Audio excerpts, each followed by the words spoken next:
கலாத்தியர்கள் நிருபம் 3வது அதிகாரம் 6வது வசனம்.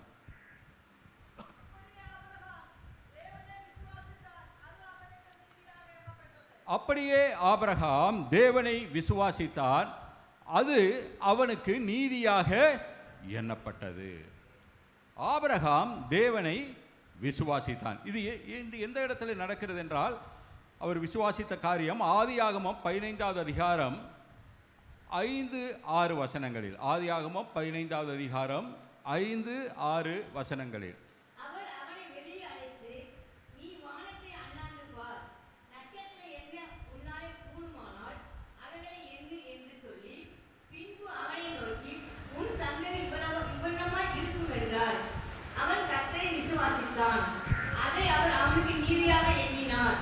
அவர் ஆபிரகாமை வெளியே அழைத்து, நீ வானத்தை அண்ணாந்து பார், நட்சத்திரங்களை எண்ண உன்னாலே கூடுமானால் அவைகளை எண்ணு என்று சொல்லி, பின்பு அவனை நோக்கி உன் சந்ததி இவ்வண்ணமாய் இருக்கும் என்றார். அவன் கர்த்தரை விசுவாசித்தான், அதை அவர் அவனுக்கு நீதியாக எண்ணினார். இந்த செய்தி நான் ஏற்கனவே 3 பகுதிகளான செய்தி. இது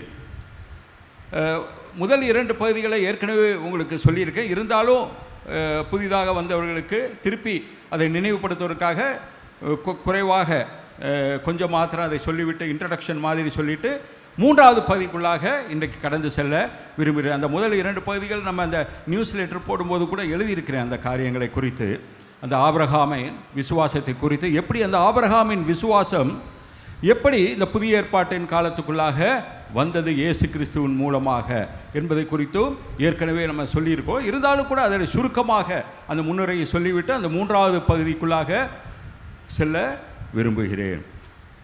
ஆபிரகாம் இந்த உடன்படிக்கை எல்லாம் வருவதற்கு முன்பாக, நியாயப்பிரமாணம் மோசே மூலமாக சீனாய் மலையிலே கொடுக்கப்படுவதற்கு முன்பாகவே அவர் தேவனை விசுவாசித்து அந்த நியாயப்பிரமாணத்தின் மூலமாக வரக்கூடிய நீதியை அவர் அதற்கு முன்பாகவே பெற்றுக்கொண்டார். நியாயப்பிரமாணத்தின் மூலமாக கிடைக்க வேண்டிய நீதி, அந்த நியாயப்பிரமாணம் கொடுக்கப்படுவதற்கு முன்பாகவே ஆபிரகாம் விசுவாசத்தின் மூலமாக அந்த நீதியை பெற்றுக்கொண்டார். அந்த ஆபிரகாமினுடைய உடன்படிக்கை தான் கர்த்தர் மறுபடியுமாக அதை புதிய ஏற்பாட்டு காலத்தில் கொண்டு வரார். அந்த ஆபிரகாமினுடைய உடன்படிக்கை. ஏனென்றால் மோசே காலத்தில் அந்த சீனாய் மலையில் கொடுக்கப்பட்ட அந்த நியாயப்பிரமாணம் முதலாம் உடன்படிக்கை என்று வேதம் சொல்லுகிறது. முதலாம் உடன்படிக்கை என்றாலே அந்த சீனாய் மலையிலே மோசே மூலமாக கொடுக்கப்பட்ட நியாயப்பிரமாணம். அந்த முதலாம் உடன்படிக்கையை இஸ்ரவேல் ஜனங்கள் அதை விட்டுவிட்டபடியினால, அதை மீறி விட்டபடியினால புதிய ஒரு உடன்படிக்கையை கொண்டு வருவது தேவையாக மாறியது. அந்த புதிய உடன்படிக்கை தான் இயேசு கிறிஸ்துவின் இரத்தம் மூலமாக மறுபடியுமாக, எப்படி நியாயப்பிரமாணத்துக்கு முன்பான காலத்தில் வாழ்ந்த ஆபிரகாம் அந்த நீதியை, நியாயப்பிரமாணம் மூலமாக வரக்கூடிய நீதியை அவர் விசுவாசத்தின் மூலமாக பெற்றுக்கொண்டாரோ, அதே போல புதிய ஏற்பாட்டு விசுவாசிகளுக்கும் கொடுப்பதற்காக இயேசு கிறிஸ்து மறுபடியுமாக அந்த உடன்படிக்கையை புதுப்பிக்கிறார். ஆபிரகாமுடைய உடன்படிக்கையை தன்னுடைய இரத்தத்தின் மூலமாக, மோசேயுடைய காலத்திலே அந்த நியாயப்பிரமாணம் முதலாம் உடன்படிக்கை இரத்தத்தின் மூலமாக தான் அது கொண்டு வரப்பட்டது. அது காளை, ஆட்டுக்கடா ஆகியவைகளின் இரத்தங்கள் மூலமாக அந்த முதலாம் உடன்படிக்கை பிரகடனப்படுத்தப்பட்டது. ஆனால் இந்த உடன்படிக்கை, ஆபிரகாமோடு செய்த உடன்படிக்கையை புதிய ஏற்பாட்டு காலத்தில் கொண்டு வரும்போது இயேசு கிறிஸ்து தன்னுடைய சொந்த இரத்தத்தை, காளை, இளங்காட்டு கிடாக்களுடைய இரத்தங்கள் அல்ல, தன்னுடைய சொந்த இரத்தத்தினாலே அந்த புதிய உடன்படிக்கையை நிலைநிறுத்துகிறார் புதிய ஏற்பாட்டு கிறிஸ்தவர்களுக்காக. ஆமென். முதலாவது ஆபிரகாமுடைய விசுவாசம் என்னவென்று பார்த்தால், அவர் என்ன பண்ணார்? ஆபிரகாம் தேவனை விசுவாசித்தான், அதை நீதியாக எண்ணினார். அவர் எந்தெந்த காரியங்களை விசுவாசித்தார் என்றால், ரோமர்கள் நிறுவத்தில் சொல்லப்பட்டிருக்கு, தேவன் அவர் வாக்குத்தத்தம் பண்ணின காரியங்களை அவர் விசுவாசித்தவராக காணப்பட்டார். எந்தெந்த காரியங்கள் எல்லாம் அவருக்கு வாக்குத்தத்தமாக கொடுக்கப்பட்டதோ அந்த காரியங்களை எல்லாம் அவர் விசுவாசித்தார். தேவனுடைய வாக்குத்தத்தை குறித்து அவர் அவிசுவாசமாய் சந்தேகப்படாமல் தேவன் வாக்குத்தத்தம் பண்ணினதை நிறைவேற்ற வல்லவராய் இருக்கிறார் என்று முழு நிச்சயமாய் நம்பி தேவனை மகிமைப்படுத்தி விசுவாசத்தில் வல்லவனானான். ஆகையால் அது அவனுக்கு நீதியாக எண்ணப்பட்டது. அது அவனுக்கு நீதியாக எண்ணப்பட்டது என்பது அவனுக்காக மாத்திரமல்ல, நமக்காகவும், புதிய ஏற்பாட்டு கிறிஸ்தவர்களாகிய நமக்காகவும் எழுதப்பட்டிருக்கு. அதான் கொண்டு வரார், அந்த ஆபிரகாமுடைய உடன்படிக்கையை கொண்டு வருவார். எப்போவுமே அந்த ஆசீர்வாதங்களும் அந்த சுதந்திரங்களும் வாக்கு தத்தங்களாக தான் கொடுக்கப்படும். ஆசீர்வாதமாக இருக்கட்டும், சுதந்திரமாக இருக்கட்டும், தேவன் கொடுக்கிற காரியங்கள் எல்லாம் ஒரு வாக்கு தத்தமாக, பிராமிஸாக கொடுக்கப்படும். அந்த பிராமிஸ், அந்த வாக்கு தத்தங்களை அவர் ஒரு உடன்படிக்கை மூலமாக செய்வார். அந்த மனிதரோடு, யாரோடு அந்த ஆசீர்வாதங்களை எல்லாம், அந்த காரியங்களை எல்லாம் அவர் சொல்லுகிறாரோ அதை ஒரு உடன்படிக்கை மூலமாக செய்வார். அவன் செய்ய வேண்டிய காரியம் அந்த உடன்படிக்கை மேலே விசுவாசமாக இருக்கணும். அந்த வாக்கு தத்தங்களின் மேலேயோ அந்த உடன்படிக்கை மேலேயோ விசுவாசமாக இருக்கும்போது அந்த ஆசீர்வாதங்கள் நமக்கு நிறைவேறுவதாக காணப்பட்டது. ஆபிரகாமை முதலாவது சொல்லும்போது, உன்னை அநேக ஜாதிகளுக்கு தகப்பனாக ஏற்படுத்தினேன் என்று சொல்லப்பட்டிருக்கு. அதை அவர் விசுவாசித்தார். அது ஒரு வாக்குத்தத்தமாக கொடுக்கப்பட்டது. அது கொடுக்கப்பட்டது, குழந்தையே இல்லை, வயசும் ஆயிருச்சு, ஆனால் உன்னையே அநேக ஜாதிகளுக்கு உன்னை தகப்பனாய் ஏற்படுத்தினேன் என்று சொல்கிறாரு. எப்போனா ஒன்றுமே இல்லாதப்ப, அதற்குரிய காரியங்கள் வாய்ப்பதற்கு சான்ஸே இல்லாத போது, அந்த காரியங்கள்லாம் நடக்க முடியாத ஒரு சூழ்நிலையில் அவர் என்ன பண்ணுறாரு, வாக்கு தத்தங்களாக சொல்லுகிறார். அதை என்ன பண்ணுறாரு ஆபிரகாம், தன்னால் முடியாது, அதெல்லாம் முடியாத காரியம் என்ற போதிலும் கூட கர்த்தர் சொல்லுகிற வாக்கு தத்தங்களை அவர் விசுவாசிக்கிறார். அடுத்ததாக சொல்லப்பட்டது, உன் சந்ததியாய் இவ்வளவாக இருக்கப்பட்டோம் என்று இருக்கும் என்று சொல்லப்பட்டபடியே தான் அநேக ஜாதிகளுக்கு தகப்பனாவதை நம்புவதற்கு ஏதுவில்லாதிருந்தும் அதை நம்பிக்கையோடு விசுவாசித்தான் என்று இதெல்லாம் நான் இன்ட்ரடக்ஷன் தான் சொல்கிறேன், இதெல்லாம் வேகமாக கடந்து போயிடுவோம். இந்த மாதிரி காரியங்கள்லாம் அவர் வாக்குத்தத்தங்கள் எல்லாவற்றையும் அவர் விசுவாசித்தவராக காணப்பட்டார். ஆனால் இன்னொரு காரியம், அந்த வாக்குத்தத்தங்கள் எல்லாம் பூமிக்குரிய காரியங்களாக தான் ஆபிரகாமுக்கு கொடுக்கப்பட்டது. எல்லாத்தையும் பெரிய ஜாதியாக்குவேன், உனக்கு இந்த தேசத்தை கொடுப்பேன், நீ இந்த எல்லை தொடங்கி இந்த எல்லை முற்றுமுள்ள எல்லா காரியங்களையும் செய்வேன், உன்னுடைய சந்ததிக்குள்ளாக எல்லாரும் பூமியில் உள்ள வம்சங்கள் எல்லாம் ஆசீர்வதிக்கப்படும். இந்த மாதிரி காரியங்கள்லாம் ஒரு உலக பிரகாரமான காரியங்களாக தான் சொல்லப்பட்டிருந்தது. ஆனாலும் கூட ஆபிரகாம் அதற்கு மேலாக அவர் என்ன பண்ணார்னா, அந்த உலகத்துக்குரிய காரியங்களை அவர் எண்ணாமல் அதை விசுவாசித்தார். ஆனால் அவர் ஒரு பரமதேசத்தையே விரும்பினார். அவர் பரமதேசத்தை தான் விரும்பினார். அதனால தான் அவர் என்ன பண்ணார், அவர் வாக்குத்தத்தம் பண்ணப்பட்ட தேசத்திலேயே ஒரு பரதேசியை போல, ஒரு அந்நியனை போல கூடாரங்களிலே வாசம் பண்ணினவராக காணப்படுகிறார். எபிரேயர்கள் நிருபத்தில் பார்க்கும்போது, பூமியின் மேல் தங்களை அந்நியரும் பரதேசிகளும் என்று அறிக்கையிட்டு விசுவாசத்தோடு மரித்தார்கள் என்று சொல்லப்பட்டிருக்கு. அதே போல் ஈசாக்கை உன் சந்ததி விளங்கும்னு சொல்லும்போது, அவர் ஈசாக்கை மறுபடியுமாக ஒரு உயிர்த்தெழுதலின் சாயலாக திரும்ப பெறுவேன் என்ற ஒரு விசுவாசத்தோடு ஈசாக்கை அவர் என்ன பண்ணார், ஒப்பு கொடுத்தவராக காணப்பட்டார். உயிர்த்தெழுதலை குறித்தோ ஒரு விசுவாசம் அவருக்குள்ளாக இருந்தது. அப்படியாக ஆபிரகாம் அனைத்து காரியங்களிலும் ஒரு விசுவாசிக்கிறவராக காணப்பட்டார். ஆபிரகாமோடு உடன்படிக்கை செய்கிறார். அது ஆதியாகமம் 15வது அதிகாரம் 18 முதல் 21 வசனங்களில் காணப்படுது. நீ என்ன பண்ணு, நான் இந்த தேசங்கள் எல்லாம் உனக்கு கொடுப்பேன். அதுக்கு முன்னாடி ஒரு பலியை செலுத்த சொல்கிறார். இந்த காரியங்கள்லாம் கொண்டு வந்து அதை பலியாக செலுத்துன்றாரு. அந்த பலியெல்லாம் செலுத்தும் போது ஆபிரகாமுக்கு ஒரு அயர்ந்த நித்திரை உண்டானது. அயர்ந்த நித்திரை உண்டான போது தான் அந்த ஒரு உடன்படிக்கையை தேவனாகிய கர்த்தர் செய்கிறவராக காணப்பட்டார் ஆபிரகாமோடு. ஆக ஆபிரகாம் அந்த உடன்படிக்கையில் அவருடைய பார்ட் ஒன்றுமே இல்லை. ஆபிரகாம் ஏன்னா அயர்ந்த நித்திரை ஆயிட்டார். அப்போ எப்படி அந்த உடன்படிக்கை இதாகும்? கர்த்தரே அவரோடு உடன்படிக்கை செய்கிறார். அவர் உடன்படிக்கை செய்கிறார். அந்த உடன்படிக்கையை அவர் நிறைவேற்ற வல்லவராக காணப்பட்டார். அந்த உடன்படிக்கை குறித்து ஆபிரகாமுக்கு எதுவும் இல்லை. அவர் செய்ய வேண்டியது ஒன்றே ஒன்று தான், அவர் விசுவாசிக்க வேண்டியது மாத்திரம்தான். அந்த உடன்படிக்கையில் வேற ஏதோ செய்கிறதோ, அதை மாற்றுவதோ, இல்லை மற்ற காரியங்களை ஏற்றுக்கொள்வதோ ஏற்றுக்கொள்ளாமல் போவதோ அந்த மாதிரியான காரியங்கள் அல்ல.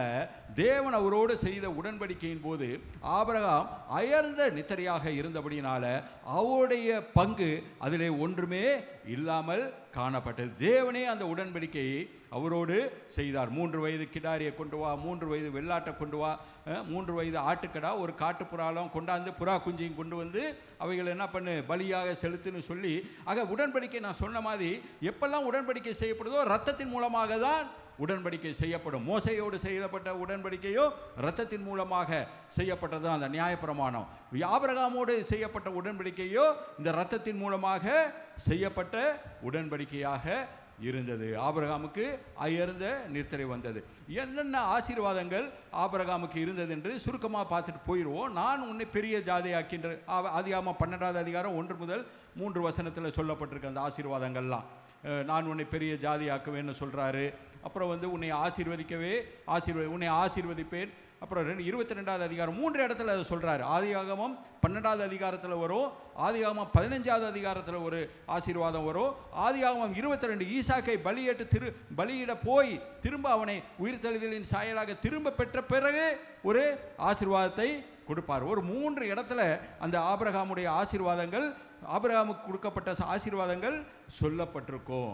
அப்புறம் ஆபிரகாம் உன் பேரை பெருமைப்படுத்துவேன் என்று ஆதியாகமம் 12:2 சொல்கிறாரு.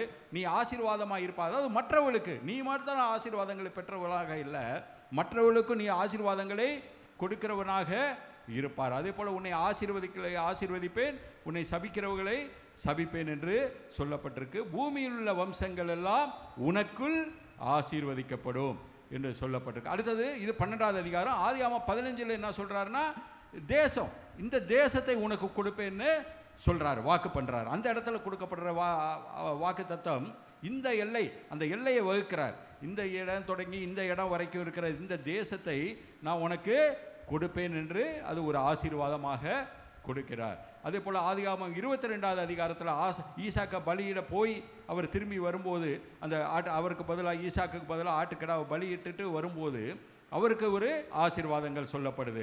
அது சொல்கிற ஆசீர்வாதங்கள், உன் சந்ததியை வானத்து நட்சத்திரங்களைப் போலவும் கடற்கரை மணலைப் போலவும் பெருக பண்ணுவேன் என்று சொல்கிறார். அதே போல் உன் சந்ததியார் தங்கள் சத்துருக்களின் வாசல்களை சுதந்தரித்து கொள்ளுவார்கள் என்று சொல்லப்பட்டிருக்கு. இப்படிப்பட்ட ஆசீர்வாதங்கள் ஆபிரகாமுக்கு வாக்கு தத்தங்களாக கொடுக்கப்பட்டது. அடுத்ததாக இந்த ஆசீர்வாதங்கள் நமக்கு இயேசு கிறிஸ்துவின் மூலமாக நமக்கு வருகிறது. ஆபிரகாமின் ஆசீர்வாதங்கள் அவரோடு மாத்திரமல்ல, ஏனால் அவருக்கு சொல்லப்பட்ட காரியம், உன் மூலமாக உன் சந்ததி ஆசீர்வதிக்கப்படும், அநேக ஜாதிகளுக்கு உன்னை ஆசீர்வாதமாய் வைப்பேன் என்று சொல்லும்போது இஸ்ரவேல் ஜனங்கள் மாத்திரமல்ல, எல்லா புறஜாதிகளும் மற்றவர்களும் கூட, அவர்களுக்கு கூட இந்த ஆசீர்வாதம் உண்டு என்பதை அவர் சொல்லுகிறார். ஆனால் எப்போ உண்டு அப்படின்னு சொல்லும்போது அது, ஏன்னா ஆபிரகாமின் பழைய ஏற்பாட்டை எடுத்துக்கிட்டோம்னா ஆபிரகாமின் சந்ததிக்கு மாத்திரம், அதாவது யூதர்களுக்கு மாத்திரம்தான் அந்த ஆசீர்வாதம் காணப்பட்டது, ஆபிரகாமுடைய ஆசீர்வாதம். மற்றவங்களுக்கு புறஜாதிகளுக்கு இல்லை. எந்த இடத்துல பார்த்தாலும் பழைய ஏற்பாட்டில் பார்த்தீங்கன்னா எந்த இடத்துலையும் ஆபிரகாமுடைய ஆசீர்வாதங்கள் புறஜாதிகளுக்கு கடந்து செல்வதாக இல்லை. ஆனால் எப்போது அந்த ஆசீர்வாதங்கள் வருகிறது என்றால், புதிய ஏற்பாட்டு காலத்தில் இயேசு கிறிஸ்துவின் மூலமாக அந்த ஆபிரகாமின் ஆசீர்வாதம் புறஜாதிகளுக்கும் வருகிறது. கலாத்தியர் 3:16 ஆபிரகாமுக்கும் அவருடைய சந்ததிக்கும் வாக்குத்தத்தங்கள் பண்ணப்பட்டன. சந்ததிகளுக்கு என்று அவர் அநேகரை குறித்து சொல்லாமல் உன் சந்ததிக்கு என்று ஒருவனை குறித்து சொல்லியிருக்கிறார். அந்த சந்ததி கிறிஸ்துவே. ஆபிரகாமுக்கு சொல்லப்பட்ட உன் சந்ததி அப்படின்னு சொன்னது அது கிறிஸ்துவை குறிக்கிறது என்று அப்போஸ்தலனாகிய பவுல் கலாத்தியர்கள் நிருபத்தில் சொல்றார். ஏன்னா அது ப்ளூரல் அல்ல, அது சிங்குலரில் இருக்குது. சிங்குலர்னு சொல்லும்போது அது இயேசு கிறிஸ்து ஒருவரை மாத்திரம் சந்ததிகள் என்று சொல்லாமல் சந்ததி என்று சொல்லப்பட்டிருக்கிறதுனால அது கிறிஸ்துவை குறிக்கிறதாக இருக்கிறது. ஆக அந்த ஆசீர்வாதம் கிறிஸ்து மூலமாக, அந்த ஆபிரகாமின் ஆசீர்வாதம் எல்லாம் கிறிஸ்துவுக்கு வருகிறது. கிறிஸ்துவின் மூலமாக நமக்கு என்ன பண்ணுது, புறஜாதிகளாகிய நமக்கு அந்த ஆசீர்வாதங்கள் வருகிறது. ஏனென்றால் நம்ம என்ன பண்ணுறோம், விசுவாசத்தினால் தேவனுடைய புத்திரராக மாறிடுறோம். By பெர்த்தா by ஃபெய்த்தா. பழைய ஏற்பாட்டு காலத்தில் பிறப்பின் மூலமாக ஆபிரகாமின் சந்ததியாக இருந்தாங்க, அவர் வழியாக வந்தவர்கள். ஆனால் புதிய ஏற்பாட்டு காலத்தில் by faith, not by birth but by faith, விசுவாசத்தின் மூலமாக ஆபிரகாமின் புத்திரராக நாம் மாறிவிடுகிறோம், அவருடைய சந்ததியாக மாறிவிடுகிறோம். யார் என்றால் புறஜாதிகளாகிய நாம் அனைவரும் அதே போல மாறிவிடுகிறவர்களாக காணப்படுகிறோம். அதனால் அதன் மூலமாக தான் அந்த இயேசு கிறிஸ்துவனுடைய எல்லா ஆபிரகாமுடைய எல்லா ஆசீர்வாதங்களும் நமக்கு கிடைக்கக்கூடியதாக இருக்கிறது. கலாத்தியர் 3:29 சொல்லுது, நீங்கள் கிறிஸ்துவுடையவர்களானால் ஆபிரகாமின் சந்ததியாயும் வாக்குத்தத்தத்தின்படி சுதந்திரமாயும் இருக்கிறீர்கள். நம்ம ஏன்னா கிறிஸ்துவுக்குள்ளாக அந்த ஆசீர்வாதங்கள் ஆபிரகாமுடைய காரியங்கள் வந்து விட்டபடினால கிறிஸ்துவுக்குள்ளானால நம்ம என்ன பண்ணிடுறோம், ஆட்டோமேட்டிக்காக ஆபிரகாமுடைய சந்ததியாக மாறிடுறோம். ஈவன் தோ அவருடைய சந்ததியில் பிறக்காவிட்டாலும், அவருடைய வம்சாவளியில் பிறக்காவிட்டாலும் விசுவாசத்தின் மூலமாக அவருடைய சுதந்திரராக மாறிவிடுகிறோம் என்று வேதம் சொல்லுகிறது. ஆபிரகாமுக்கு உண்டான ஆசீர்வாதம் கிறிஸ்து இயேசுவினால் புறஜாதிகளுக்கு வரும்படியாகவும், ஆவியை குறித்து சொல்லப்பட்ட வாக்குத்தத்தை நாம் விசுவாசத்தினாலே பெறும்படியாகவும் இப்படி ஆயிற்று என்று கலாத்தியர் 3:14 சொல்லுது. இயேசு கிறிஸ்துவின் மூலமாக அந்த ஆபிரகாமுடைய ஆசீர்வாதங்கள் நமக்குள்ளாக வந்து காணப்பட்டதாக இருக்கிறது. இது புறஜாதிகளுக்கும் இப்போ நான் சொல்லிட்டேன், புறஜாதிகளுக்கும் உண்டா ஆபிரகாமுடைய ஆசீர்வாதம், புறஜாதிகளுக்கும் உண்டா என்று சொல்லும்போது நாம் எல்லாரும் என்ன பண்ணுவோம், தகப்பனாகிய ஆபிரகாமுடைய விசுவாசத்தை சார்ந்தவர்களான எல்லா சந்ததியாருக்கும் அந்த வாக்குத்தத்தம் நிச்சயமாக இருக்கிறது.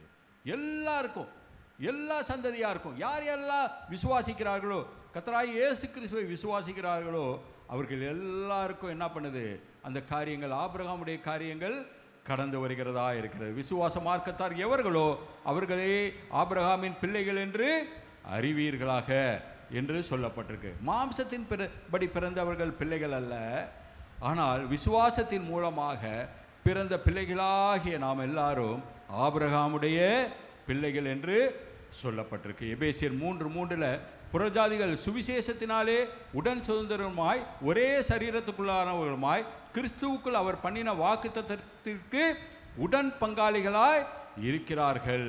எப்படி? புறஜாதிகளாகிய நாம் எல்லாரும் அந்த ஆபிரகாம் அவருக்கு கிடைக்கக்கூடிய ஆசீர்வாதங்களுக்கு உடன் சுதந்திரராக மாறிவிட்டோம், வாக்குத்தத்தத்துக்கு உடன் பங்காளிகளாக மாறிவிட்டோம் என்று வேதம் சொல்லுகிறது. எபேசியர் 2:12 நம்மளாம் முன்னாடி என்ன பண்ணோம், காணியாட்சிக்கு புறம்பானவர்களாக காணப்பட்டோம். அந்த வாக்கு தத்துவம் எல்லாம் இஸ்ரவேலருடைய ரோமர்கள் நிறுவத்தில் சொல்லப்பட்டிருக்கு. வாக்கு தத்துவங்களும் உடன்படிக்கையும் தேவ ஆராதனைகளும் எல்லாம் இஸ்ரவேல் ஜனங்களுக்கு உட்பட்டது, நமக்கு இல்லை, புறஜாதிகளுக்கு கொடுக்கப்படல, முதல்ல கொடுக்கப்படாத காரியமாக இருந்தது.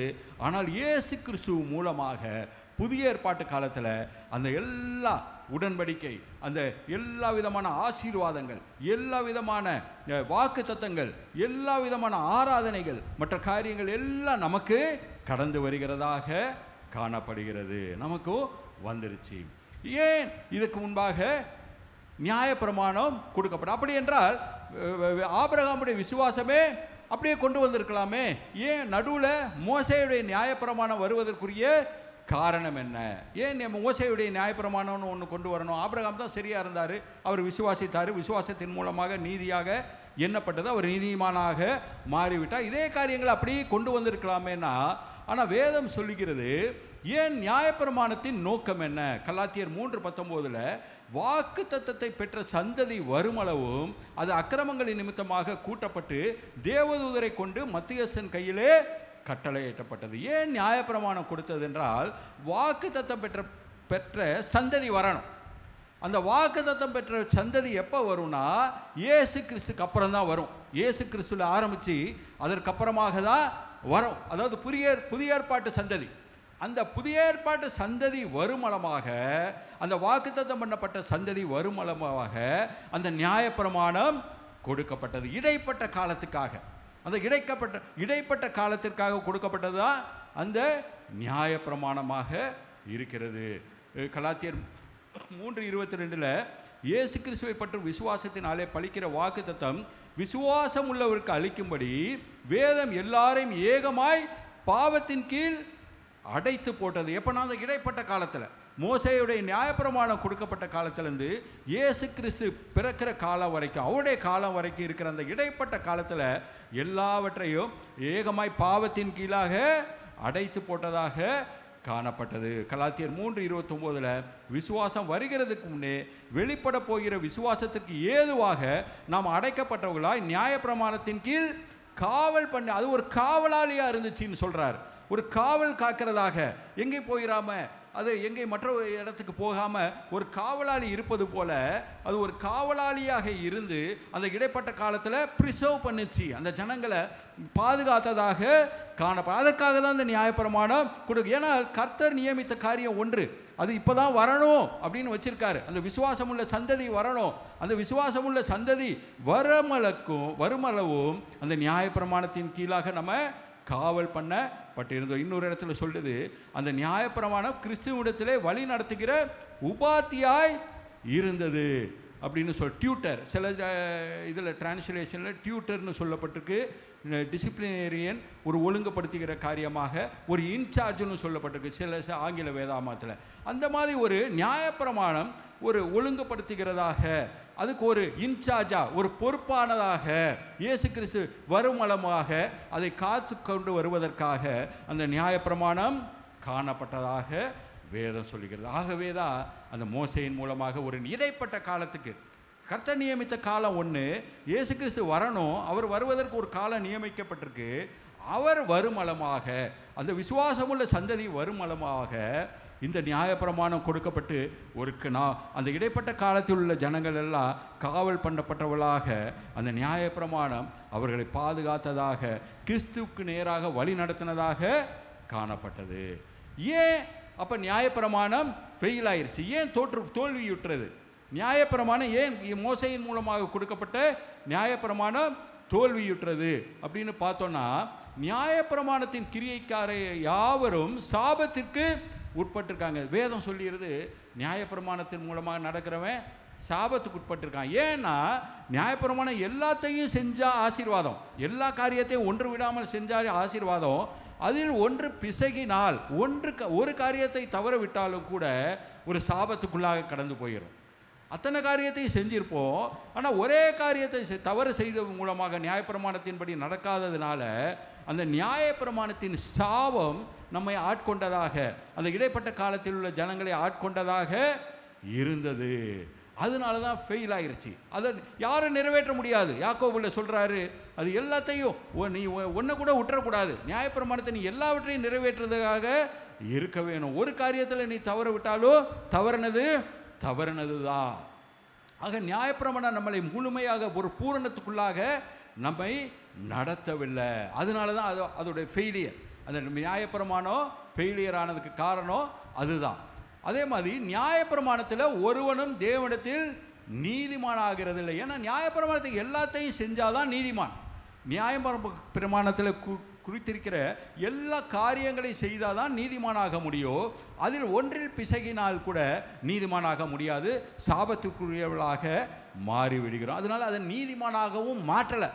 யாரையும் நீதிமானாக மாற்றாத ஒரு நியாயப்பிரமாணமாக இருந்தது. அதே போல் சாபம்ன்றதை சொன்னோம். நியாயப்பிரமாணம் சாபத்தை தான் கொண்டு வந்து விடுவதாக இருந்தது. யாக்கோபு சொல்கிறார், ஒருவன் நியாயப்பிரமாணம் முழுவதையும் கை கொண்டிருந்தும் ஒன்றிலே தவறினால் எல்லாவற்றிலும் குற்றவாளியாக இருப்பான். அதனால் நம்மளை பூரணப்படுத்தலை, அதை நம்மளை நீதிமான ஆக்கலை, அதை நம்ம ஆசீர்வாதம் உள்ளவனாக மாற்றலை. ஆனால் நம்மை சாபத்துக்குள்ளவனாகவோ, நம்ம கெட்டவனாகவோ, நம்ம தேவனை விட்டு விலகி செல்வனாவதாகவும் நம்மை மாற்றினதாக நியாயப்பிரமாணம் காணப்பட்டது. அதனால தான் அது ஃபெயிலியர் ஆனது அந்த நியாயப்பிரமாணம். அதன் பிறகு தான் அவர் என்ன பண்ணுறாரு, விசுவாசத்தை கொண்டு வருகிறார். ஆக விசுவாசம் அந்த உடன்படிக்கை விசுவாச உடன்படிக்கையாக வரக்கூடிய காரியம் இது நியாயப்பிரமாணத்தை மீறுமா? நியாயப்பிரமாணத்தை விட அதிகமா? நியாயப்பிரமாணம் விசுவாசத்தை விட அதிகமா என்று சொன்னால் அப்படி கிடையாது. ஏனென்றால் கலாத்தியர் 3:17 சொல்கிறாரு, ஆதலால் நான் சொல்லுகிறது என்னவெனில், கிறிஸ்துவை முன்னிட்டு தேவனால் முன் உறுதி பண்ணப்பட்ட உடன்படிக்கை 430 வருஷத்துக்கு பின்பு உண்டான நியாயப்பிரமாணம் தள்ளி வாக்குத்தத்தத்தை வியர்த்தமாக்க மாட்டாது. நியாயப்பிரமாணம் கிட்டத்தட்ட 430 வருடத்துக்கு பின்பாக வந்தது. இந்த 430 வருடங்கள் சில கிளாரிஃபிகேஷன் இருக்குது. கரெக்டாக 430 வருஷம் வரல. அது எந்த இதிலேருந்து பவுல் எடுத்திருக்கிறாருன்னா, யாக்கோபு அந்த யோசேப்பு இருக்கிற அந்த எகிப்துக்கு போகிறார் இல்லையா, அந்த காலகட்டத்திலேருந்து இஸ்ரவேல் ஜனங்கள் வெளியே வர வரையும் இருக்கிற காலம் அந்த 430 வருஷம். ஆபிரகாமோடு செய்த உடன்படிக்கையிலேருந்து இஸ்ரவேல் ஜனங்கள் வெளியே வரக்கூடிய இடைப்பட்ட காலம் இதை விட கூட. ஆனால் இது எந்த 430 வருஷம் யாக்கோபு அந்த கானான் தேசத்துக்குள்ளாக போவதிலிருந்து அந்த யோசேப்புடைய வசிக்கக்கூடிய இடத்துக்கு போவது காலத்திலிருந்து இஸ்ரவேல் ஜனங்கள் அந்த எகிப்திலிருந்து வெளியே வருகிற காலம் வரையும் இடைப்பட்ட காலம் அந்த 430. அந்த 430 வருடத்துக்கு அப்புறம் மோசே மூலமாக கொடுக்கப்பட்ட நியாயப்பிரமாணம் ஏற்கனவே ஆபிரகாமோடு செய்த அந்த உடன்படிக்கையை அது என்ன பண்ண மாட்டாது, அது வேல்யூ இல்லாமல் மதிப்பற்றதாக மாற்றிவிடாது. அதனால தான் சொல்கிறாரு, ஆக நியாயப்பிரமாணம் அதை மேற்கொள்ள முடியாது, விசுவாசத்தை மேற்கொள்ளவே முடியாது என்று சொல்லப்பட்டிருக்கு. இன்னொரு இடத்துல சொல்லும்போது கலாத்தியர் 3:15 மனுஷர் முறைமைப்படி சொல்கிறேன், மனுஷர்களுக்குள்ளே உறுதி பண்ணப்பட்ட உடன்படிக்கை ஒருவனை தள்ளுகிறதில்லை, அதனோட ஒன்றையும் கூட்டுகிறதில்லை. என்ன உடன்படிக்கைனா ஆபிரகாமுடைய உடன்படிக்கை.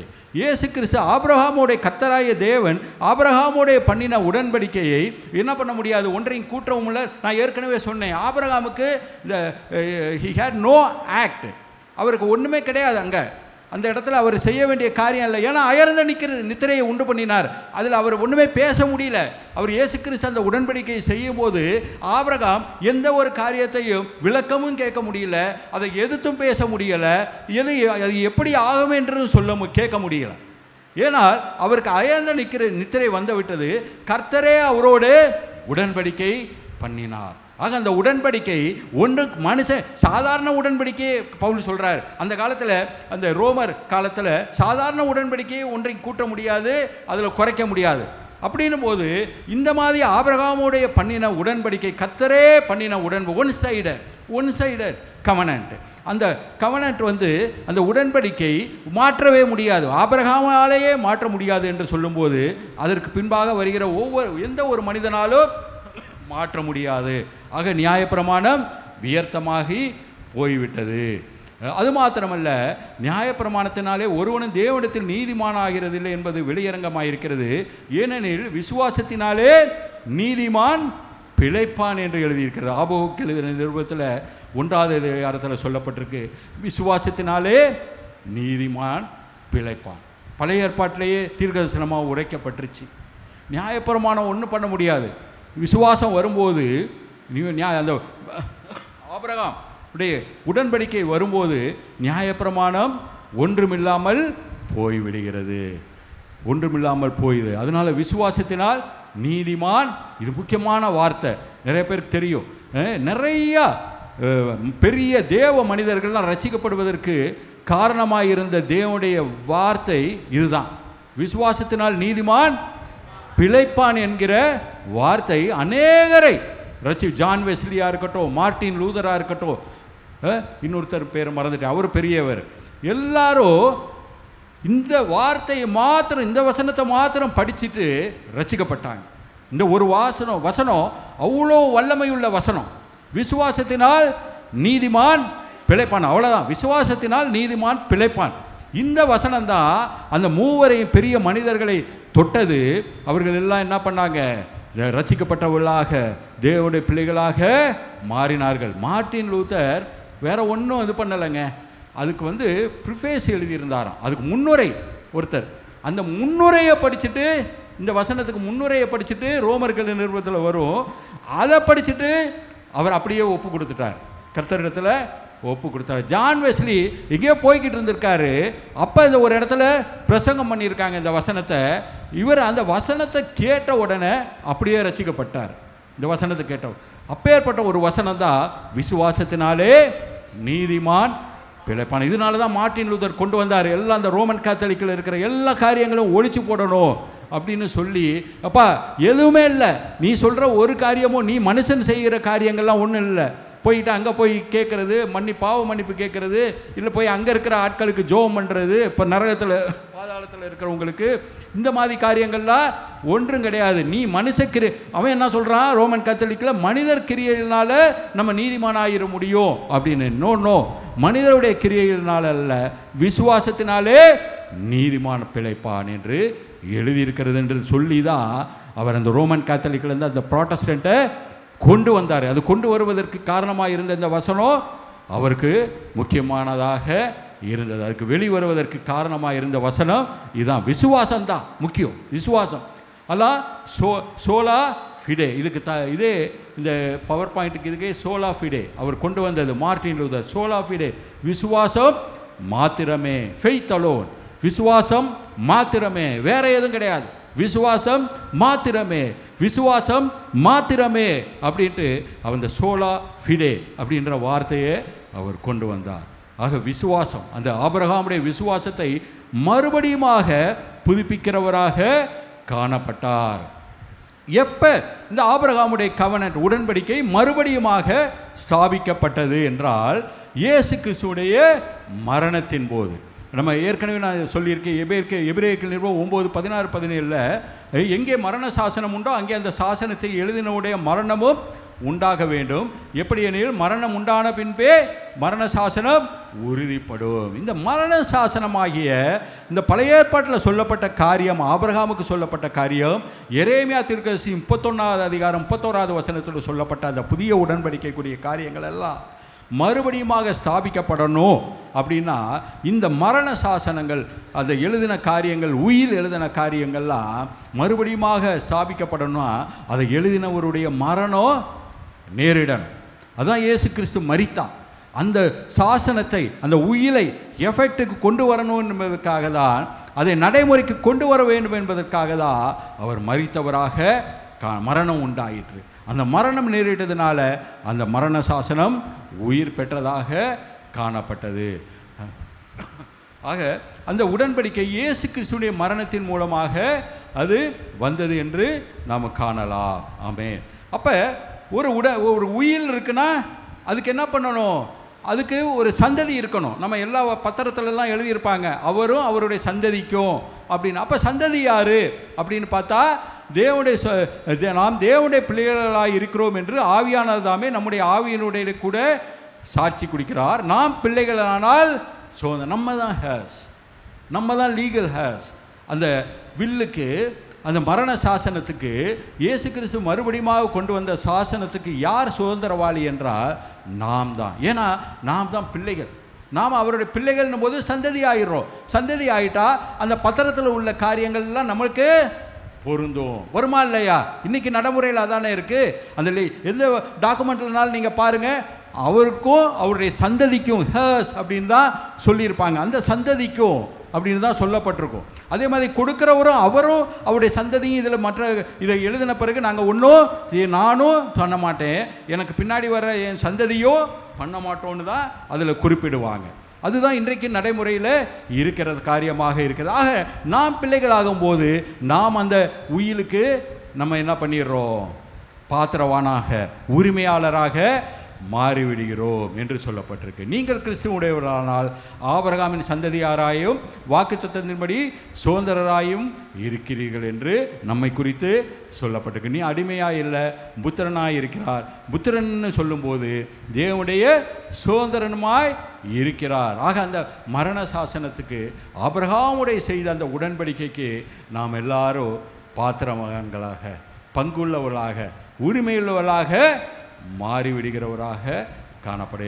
சரி, அப்படின்னா அவர் என்ன காரியம் வைத்திருக்கிறார்? ஏதோ ஒரு சொத்து இருக்கணும்ல. நான் சும்மா சுதந்திரவாளின்னு சொல்லி அவருக்கு ஒன்றும் இல்லை, எழுதி வச்சவருக்கு ஒன்றும் இல்லைன்னா என்ன பிரயோஜனம்? அப்படின்னா அவர் என்ன பண்ணியிருக்கிறார்? நம்மளுக்கு நித்திய சுதந்திரத்தை வைத்திருக்கிறார். எபிரேயர்கள் நிறுவனம் 9:15 வாக்குத்தத்தம் பண்ணப்பட்ட நித்திய சுதந்திரத்தை அடைந்து கொள்வதற்காக புதிய உடன்படிக்கையின் மத்தியஸ்தராக இருக்கிறார். நித்திய சுதந்திரம் நமக்கு என்ன பண்ணு? அது பரலோகத்தில் இருக்குது. அது எபிரேயர் 10:34 பரலோகத்தில் அதிக மேன்மையும் நிலையுள்ளதுமான சுதந்திரம் உங்களுக்கு உண்டென்று அறிந்து. நமக்கு ஒரு சுதந்திரம், நம்ம சுதந்திரவாளினா ஒரு சுதந்திரத்தையும் வைத்திருக்கிறார். அதன் மூலமாக ஆபிரகாமுடைய ஆசீர்வாதங்கள், அவருக்கு கொடுக்கப்பட்ட வாக்கு தத்தங்கள்லாம் நமக்கு உண்டு. அந்த காரியங்கள்லாம் இம்மைக்கு மாத்திரமல்ல, மறுமையில் தான் முக்கியம். மறுமை தான் முக்கியம், பரலோகத்தில் நமக்கு. ஏன்னா இதெல்லாம் அழிந்து போகிற காரியங்கள், இதெல்லாம் கடந்து போகிற காரியங்கள், குறைந்த நாட்களிலே போய்விடுகிற காரியங்கள். ஆனால் பரலோகத்தில் இருக்கிறதா, அதில் இருக்கிற பொக்கிஷங்கள், அதில் இருக்கிற சுதந்திரம் தான் நமக்கு எப்போதும் நிரந்தரமாக இருக்கிறது. 1 பேதுரு 4:5 அழியாததும் மாசற்றதும் வாடாததுமாகிய சுதந்திரம் என்று சொல்லப்பட்டிருக்கு. அந்த சுதந்திரம் பரலோகத்தில் வைக்கப்பட்டிருக்கிறதாக சொல்லப்பட்டிருக்கு. வாக்குத்தத்தம் பண்ணின ராஜ்யம் என்று யாக்கோபு சொல்கிறார். இது எல்லாருமே சொல்கிறாங்க. ஏன் இந்த யாக்கோபு பேதுருலாம் சொல்கிறேன்னா, அது ஒரு காரியம் நடந்துச்சு. ஒரு காரியம் கொஞ்சம் நாளைக்கு முன்னாடி, அதுவும் ரோமன் கேத்தலிக் ஆட்களால் தான் வந்துச்சு. என்னன்னா, பவுல் ஒரு கிறிஸ்தவ மதத்தை ஸ்தாபிச்சிட்டாரு. இயேசு கிறிஸ்தவ மதத்தை ஸ்தாபிக்கலை, பவுல் தான் சொல்கிறாரு இந்த காரியங்கள் எல்லாம் அப்படின்னு சொல்லி ஒரு பொய்யான காரியத்தை பரப்புனாங்க. அப்படி பரப்பும் போது தான் இவங்க நிருபங்களை நம்ம எடுத்து சொல்ல வேண்டிய நோயா. பவுல் மாத்திரமல்ல, அப்போஸ்தலனாகிய பேதுரு சொல்றாரு, அப்போஸ்தலனாகிய யாக்கோபு சொல்றாரு, மற்ற அப்போஸ்தலர்களும் அதை உறுதிப்படுத்தி இருக்காங்க. இப்பேற்பட்ட காரியங்கள் பவுல் மாத்திரம் சொல்லலை, மற்றவர்களும் அதை உறுதிப்படுத்தி இருக்கிறவர்களாக காணப்படும். அதனால அந்த மற்ற வசனங்களையோ நாம் பார்க்க வேண்டியதாக இருக்கிறது. ஆபகுக் சொல்றாரு, விசுவாசத்தினால் நீதிமான் பிழைப்பான் என்று சொல்றாரு. ஏன் சொல்றாருன்னா, அவரே சொல்றாரு, நியாயப்பிரமாணம் என்ன ஆயிருச்சான், பலனற்றதாக மாறிவிட்டது. ஆபகுக் 1:3-4 ஏன்னா எல்லா அக்கிரமக்காரன் பெருகிட்டான், நியாயப்பிரமாணம் இருந்தும் ஒன்றும் பிரயோஜனம் இல்லை, எல்லாம் அக்கிரமம் செய்கிறவன் தான் அதிகமாக இருக்கிறான், அவனுக்கு ஒன்று எல்லாம் அவனுக்கு தான் நல்ல காரியங்கள் நடக்குது, மற்றவன் நல்லவன் செய்கிறவன் ஒன்றுமே இல்லாமல் இருக்கிறான். இந்த மாதிரி காரியங்கள் போது நியாயப்பிரமாணம் அப்போ என்ன செஞ்சிச்சு மக்களுக்கு, அவனை ஒன்றும் பூரணமும் படுத்தலை, அவனை நல்வழியும் படுத்தலை, அக்கிரமம் நடந்துக்கிட்டு இருக்கு. அக்கிரமக்காரன் நல்லா இருக்கான், செழித்தோங்கியும் இருக்கிறான்.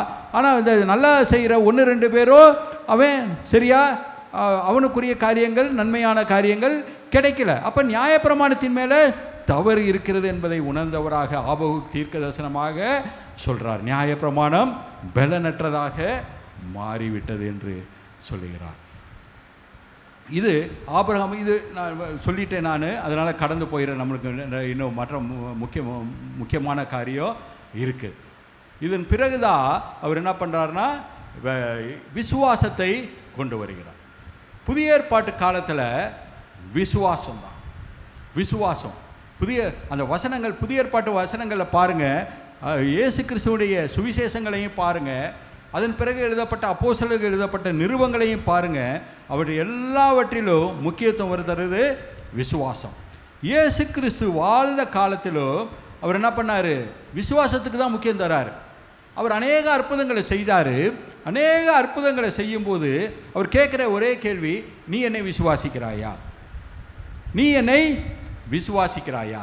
அதே போல் சிலர், இந்த 100 அதிபதி மற்றவங்கெல்லாம் அவங்க அந்த காரியங்களை சில அவருடைய சுகம் பெற்றுக்கொள்ள வேண்டும் என்று வரும்போது அவங்களுடைய விசுவாசங்களை அப்ரிசியேட் பண்ணுறாரு.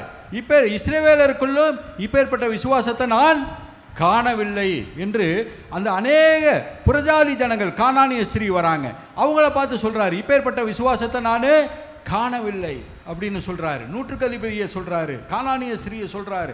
அநேகரை அப்ரிசியேட் பண்ணுறவராக காணப்படுகிறார். அதே சமயம் சீசர்களை கடிந்து கொள்கிறவராக, விசுவாசத்தை குறித்து கடிந்து கொள்கிறவராக காணப்படுகிறார். அற்ப விசுவாசிகளே, ஏன் பயப்பட்டீர்கள், ஏன் உங்களுக்கு விசுவாசம் இல்லாமல் போயிற்று, ஏன் விசுவாசம் இல்லை அப்படின்னு அநேக காரியங்களை விசுவாசத்தை குறித்து தான் அவர் சொல்லுகிறதாக நம்ம பார்க்கலாம். எல்லாம் அந்த சுவிசேஷத்திலையும் விசுவாசத்தை குறித்து சொல்லியிருப்பார். ஏன்னா விசுவாசத்தை முக்கியம். ஏன்னா அந்த புதிய ஏற்பாட்டில் நான் சொன்ன மாதிரி ஆபிரகாமுடைய காரியங்கள், அந்த எல்லா ஆசீர்வாதங்கள், உடன்படிக்கை எல்லாம் கடந்து வர வேண்டும் என்றால் ஆபிரகாம் என்ன செஞ்சாரோ அந்த விசுவாசம் நாமும் கொண்டிருக்க வேண்டியவர்களாக காணப்படுகிறோம். அதே விசுவாசத்தை நாம் கொண்டிருந்தாதான் அந்த ஆபிரகாமுடைய ஆசீர்வாதங்களும் அவருடைய வாக்குத்தத்தங்களும் வருகிறதாக காணப்படும். விசுவாசம் என்பது என்ன? இதான் நான் 3வது பாட்டுக்கு வந்திருக்கேன். விசுவாசம் என்பது நமக்கு தெரியும். 11வது அதிகாரம் 1வது வசனம் எபிரேயரில், விசுவாசம் என்பது நம்பப்படுபவைகளில் உறுதியும் காணப்படாதவைகளில் நிச்சயமாக இருக்கிறது. விசுவாசம் நம்பப்படுகிறவைகளில் உறுதி, காணப்படாதவைகளில் நிச்சயமாய் இருக்கிறது என்று வேதம் சொல்லுகிறது. அதாவது காணப்படாதவைகள் நம்ம கண்ணாலே பார்க்கல, அந்த காரியம் கர்த்தர் சொல்லியிருக்காரு, இல்லை கர்த்தருடைய வசனம் சொல்லுது, அந்த காரியத்தில் விசுவாசம் வைக்கிறது தான் விசுவாசம். அதை பின்னாடி சொல்கிறேன். அநேகர் இந்த காலத்தில் அந்த விசுவாசம்னா தெரியாமல் இருக்காங்க.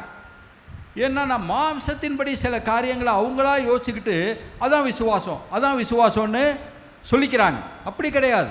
மாம்சத்தின்படி நம்மளா யோசிக்கிற காரியம் விசுவாசம் கிடையாது. கர்த்தர் என்ன சொல்லியிருக்கிறாரு, கர்த்தர் என்ன வசனத்தின் மூலமாக சொல்லியிருக்கிறாரு, அப்பேற்பட்ட காரியங்கள் தான். அவர் என்னென்ன வாக்குத்தத்தம் பண்ணியிருக்கிறாரு, அந்த காரியங்களை விசுவாசிக்கிறது தான் விசுவாசம். அந்த காரியங்களை தான் நம்ம என்ன பண்ணணும், விசுவாசிக்க வேண்டுமே தவிர, நாம் மாம்சத்தின்படி யோசிக்கிற காரியங்கள் எல்லாம் கர்த்தர் செய்வார் தான், நம்ம விருப்பங்களை நிறைவேற்றுகிற தேவன் தான்.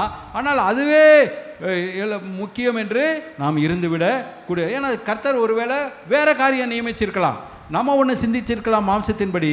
ஆனால் கர்த்தர் நியமித்த காரியம் வேறையாக இருக்கலாம். நம்ம சிந்தித்த மாம்சத்து காரியத்தையே நம்பிக்கொண்டு விசுவாசித்து கொண்டு இருக்கும்போது அது என்ன பாயிருது, நம்மளுக்கு அது சரியில்லாமல் போயிடுது, சரியில்லாமல் ஆகிவிடுகிறது. அதனால நம்ம என்ன பண்ணிடுறோம், சோர்ந்து போகிறவளாக நம்ம என்னடா அப்படி ஆயிடுச்சேன்ட்டு நம்மளா சில காரியங்களை சிந்திச்சு செய்கிற காரியம் தான். ஆனால் கர்த்தருடைய காரியம் என்று அவர் சொல்லுகிற காரியங்களை நாம் விசுவாசிக்கிறவர்களாக காணப்பட வேண்டும். வேதம் அதை நல்லா சொல்லுது. நீங்கள் எல்லாமே நீங்கள் விசுவாசிக்க வேண்டியதெல்லாம் பரலோகத்துக்குரிய காரியங்கள் தான். வேதம் சொல்லி ரோமர் 8 சொல்லப்பட்டிருக்கு, நாம் காணாததை நம்பினோமானால் அது வருகிறதற்கு பொறுமை. காணலை, இன்னும் பார்க்கவே இல்லை. பார்க்கறத விசுவாசிக்கிறது விசுவாசம் இல்லை. பார்க்காததுன்னா வானத்தில் உள்ளது, பரலோகத்தில் உள்ளது தான் இன்னும் நாம் காணாத காரியமாக இருக்கிறது. அந்த காரியங்களிலே நம்முடைய விசுவாசம் காணப்படுகிறவர்களாக இருக்க. 2 கொரிந்தியர் 4வது அதிகாரம் 17-18 காணப்படுகிறவைகள் அநித்தியமானவைகள், காணப்படாதவைகளோ நித்தியமானவைகள். அதுதான் நித்தியமானவை. அந்த காரியங்களில் தான் நம்முடைய எல்லா விசுவாசமும் நம்முடைய நம்பிக்கையோ இருக்க வேண்டும். கொலோசியர் 3வது அதிகாரத்தில் 1-2 மேலானவைகளை தேடுங்கள், பூமிகளில் உள்ளவைகளை அல்ல, மேலானவைகளையே நாடுங்கள் என்று சொல்லப்பட்டிருக்கு. உண்ணவும் உடுக்கவும் நமக்கு உண்டாயிருந்தால் அது போதும் என்று இருக்கக்கூடாது. உலகத்து காரியத்தை குறித்து கவலைப்படாதீங்க. போன வாரம் கிறிஸ்டியன் கூட அதை பற்றி பிரசங்கிச்சார்.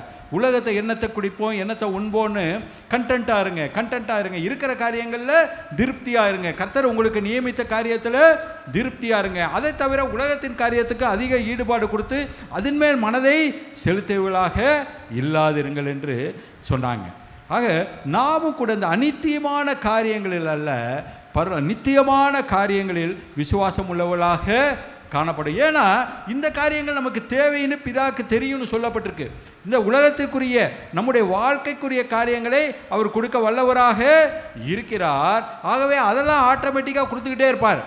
அந்த காரியங்கள் நமக்கு எப்பப்போ என்னென்ன தேவை என்பது அவருக்கு தெரியும். எந்தெந்த காலத்தில் எந்தெந்த காரியம் நமக்கு தேவை என்பது நல்லா தெரியும். இதை விசுவாசிங்க, இந்த காரியத்தை விசுவாசிங்க. என்னுடைய வாழ்க்கையில் எது எது எப்பப்போ தேவை அப்படின்றது அவருக்கு தெரியும். அதை அந்தந்த நேரத்தில் அந்தந்த காரியங்களை அவர் அது விசுவாசம். ஆனால் நானும் ஒரு காரியத்தை பிடிச்சிக்கிட்டு சொல்லிக்கிட்டு இருக்கக்கூடாது, உலகத்துக்குரிய காரியத்தை. இது உண்மை.